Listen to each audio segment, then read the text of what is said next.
انسانی وجود کی پرتیں ہوتی ہیں، جب تک ان پرتوں کو تم نہیں سمجھو گے کبھی یہ نہ سمجھ پاؤ گے کہ وہ جسے تم زندگی کہتے ہو وہ کیا ہے۔ ہیومن ایگزسٹنس کی پہلی پرت ہے باڈی، تمہارا یہ جسم۔ لوگوں کی بڑی اکثریت تو وہ ہے جو اسی جسم کو ہی کل حقیقت مان لیتی ہے۔ یہ بالکل ایسے ہی ہے کہ کوئی محل ہے جس کی سیڑھیوں پر آپ بیٹھ گئے ہیں، انہی سیڑھیوں کو ہی آپ نے اپنا مکان بنا لیا ہے۔ تم یہ نہیں سمجھ پا رہے کہ یہ سیڑھیاں محل تک پہنچانے کا ذریعہ ہیں، خود محل نہیں ہے۔ جسم کی سطح پر جینا ایسے ہے جیسے سیڑھیوں کو مکان سمجھ لیا جائے، مگر تم لوگوں نے جسم کو ہی اپنی حقیقت مان لیا ہے۔ تم سیڑھیوں پر ہی جیتے ہو، سیڑھیوں پر ہی کھاتے پیتے ہو، شادی بیاہ کرتے ہو، بچے پیدا کرتے ہو، اور وہیں پر جسم دوبارہ راکھ بنا دیتے ہو۔ اور ایسے لوگوں کے بچوں کو تو محل کا پتہ تک نہیں لگ پاتا کہ وہ سیڑھیوں پر ہی پیدا ہوئے، سیڑھیوں پر ہی پلے بڑھے، سیڑھیوں پر ہی اپنی ساری زندگی بتائی۔ ان کے تو ذہن میں یہ خیال تک نہیں آتا کہ وہ سیڑھیوں پر جی رہے ہیں۔ وہ لوٹ کر پیچھے کی طرف دیکھتے ہی نہیں، وہ تو کبھی محل کے دروازے پر دستک تک نہیں دے پاتے۔ اور اب تو کتنی ہی نسلیں بیت چکی ہیں انسان کی جنہوں نے اس محل پر دستک دینے کے بارے میں کبھی سوچا تک نہیں۔ محل کا دروازہ قریب قریب جیم ہو چکا ہے، اب تو اس محل کا دروازہ بھی دیوار جیسا لگتا ہے۔ اب پتہ ہی نہیں لگتا کہ دروازہ ہے کہاں۔ یہ جسم تمہارے کل ہونے کی بس پہلی پرت ہے، اور تم اسی پہلی پرت میں ہی جی لیتے ہو۔ اس کو یوں سمجھو کہ تم پیاز ہو اور اپنی باہری ترین پرت کو ہی جیتے جا رہے ہو۔ پہلی پرت پیاز کی کبھی غور سے دیکھی ہے؟ وہ بھدی ہوتی ہے، وہ سوکھی سڑی ہوتی ہے، وہ کہیں کہیں گل سڑ بھی جاتی ہے اور کہیں سے ادھڑ بھی جاتی ہے۔ جسم کی سطح پر جینا بھی یہی جینا ہے، جس میں بیماریوں کی جلن سڑن ہے، جس میں بھوک پیاس کے پیچھے دوڑتی تمہاری زندگی کی جھریاں ہیں۔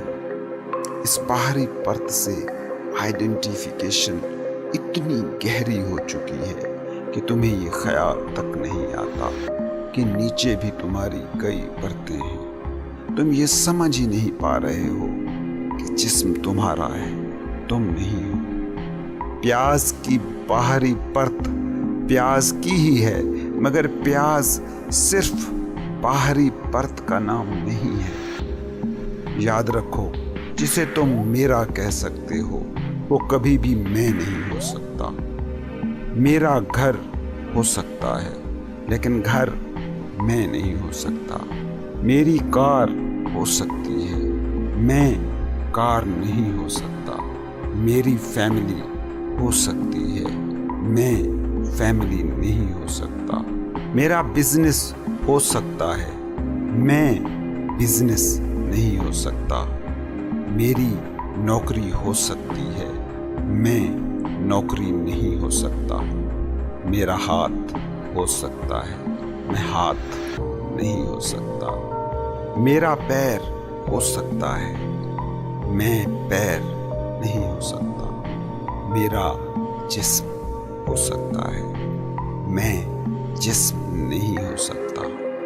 میرا دماغ ہو سکتا ہے، میں دماغ نہیں ہو سکتا۔